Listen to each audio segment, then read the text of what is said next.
Good day mga tirador, welcome back to my YouTube channel. So tayo po ang official representative ng Pilipinas sa Esports Nations Cup. Gaganapin po sa Thailand sa June 23. So ipapakita ko yung official poster ng Thailand Chess Federation. So dito po sa official poster mababasa natin, we are thrilled to announce Magnus Carlsen will be attending ASEAN Esports Chess Cup. So, ibig sabihin, si Magnus Carlsen na andon. Hindi ko lang alam kung as a player or as a spectator. So, pwede natin siya makalaban or baka naman nanonood lang. Pwede tayong humingi ng autograph. So, titignan po natin yan June 13 sa Bangkok. So, para maging official representative, nagkaroon po yan ng selection, ng elimination, and ang i-analyze natin yung crucial game ko versus Grandmaster Daniel Quezon. So alam naman natin siya yung pinakabagong GM ng Pilipinas and talagang quality ang mga tirada lalo na pag blitz and rapid. So tingnan natin ano pong nangyari sa critical game namin. Ito po nangyari penultimate round. Ayan, so dito white si Quezon and tayo po yung black. So punta tayo sa ating game. Ito po nag-start with knight f3. Ayan, nag C5, G3, G6. So, doon lang tayo sa ating favorite setup, yung fianchetto. Ayan, C4, knight C6, knight C3, and then E6. Ayan, ito lang naman po ang setup natin. Mapa puti, mapa itim, lalo na pagka rapid. Kasi maganda po ito, very solid setup. So, nag-castling, knight G7, D3, and castling bishop E3, D6 lang.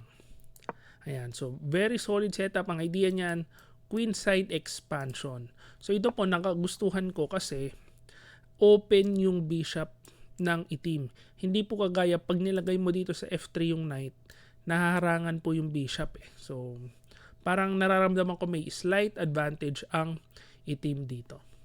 Ayan, so nag A3, Rook B8, syempre idea natin, queenside expansion, bishop G5, H6, bishop D2, and then A6. Rook B1, B5, capture, and then B4. So actually dito meron na pong parang choice ang itim. Pwede niyang capturein para solid lang, or pwede rin yung sabayan. Ito pwede rin to C4. Pagkakain, kain. So may dalawang pass pawn dito. Ako naman may dalawang pass pawn sa gitna.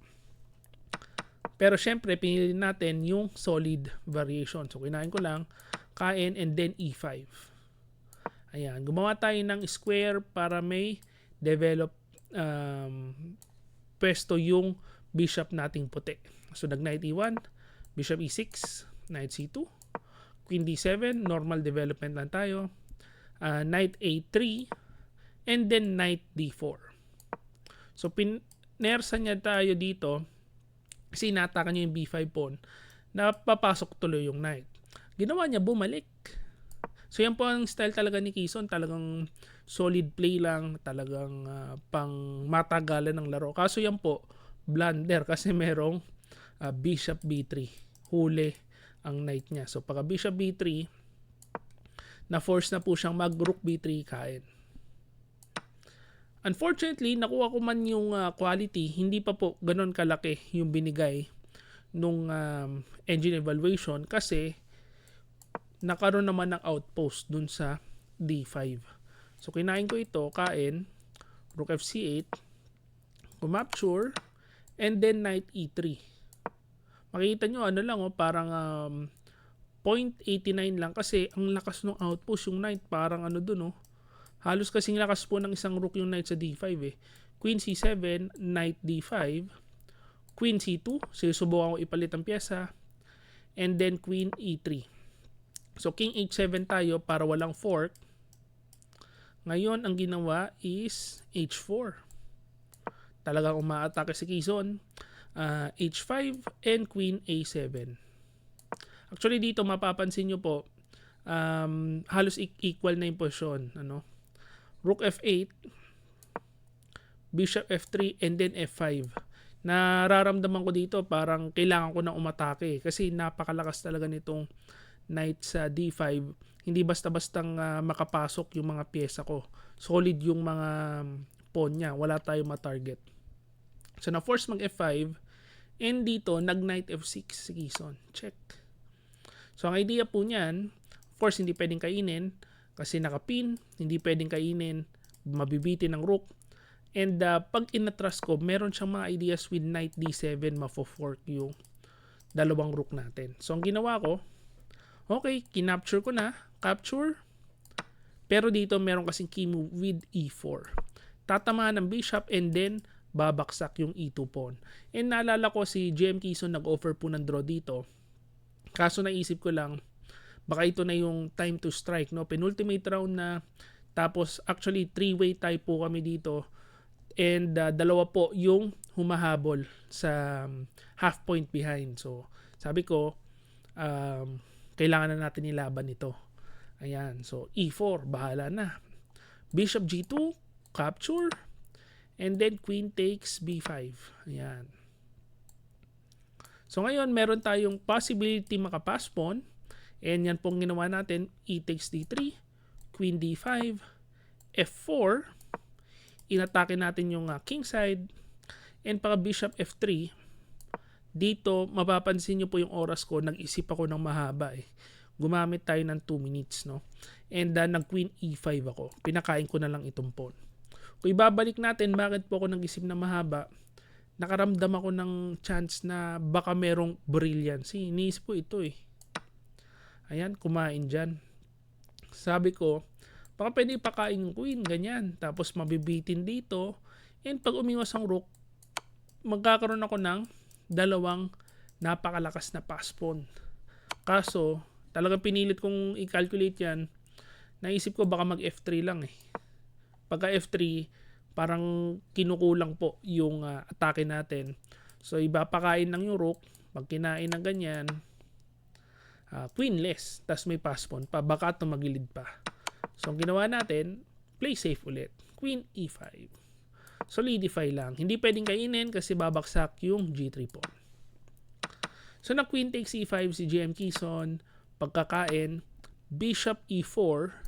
And dito actually nararamdaman ko po nawawala na yung lamang ko. Kasi pagkakain, ang calculation ko, ang dapat niyang gawin is bishop takes D3. Ito ang pag-iinteresan niya para mawala yung pass pawn ko.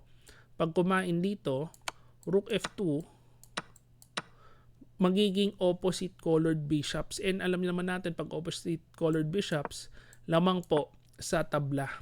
And ito malamang tabla ng kakalabasan. Kaso, tingin ko dito, ginusto niya ring manalo. Ayan. Ginusto niya ring manalo, kaya nag-FG3 siya. Ngayon, pag kinain kasi natin, siya pa ang may outside pass pawn. No, medyo in trouble tayo ng konti. Kasi, iisipin natin paano pigilin itong pass pawn na yan. Although, tabla pa rin kasi opposite colored bishops. Ayan. So, hindi siguro niya nakita is yung malakas na D2. Ayan. Pagka D2, so hindi po pwedeng kumapture kasi, of course, D1 queen magpro-promote. So, nag-rook D1, bishop H6, ayun. Natarakan siya ng pass pawn, depensado ng bishop. So, nag-B5, bishop E3 check, king G2, rook F2 check, and then pagka king H3, king G7 lang. So, in-improve ko lang muna yung king. Bakit ko po ginawa yan? Parang nasusugswang na yung mga pyesa ni GM Quezon. So, itong pawn hindi makapush kasi makakain. Yung rook hindi basta-basta makalis. So, umalis nga. Meron namang rook E2 with the idea of rook E1 and then promote. So, nag-bishop F3, rook E1, bishop D1, and then dito, pagka bishop B6, dito po nag-resign na si GM Quezon kasi total sugswang po ang inabot ng posisyon niya. So, itong pawn, blockaded. Yung bishop, hindi makagalaw. Pag gumalaw, mag-pro-promote yung pawn. No? And yung rook, hindi rin po makagalaw kasi kailangan ng depensa ng bishop. So, ang only move niya is king G2 And yan po, pipigilan lang ng e4. So, hindi po makagalaw yung king. Pag gumalaw ang king ulit, push and then push hanggang babaksak po yung rook. So, yan po ang naging critical game.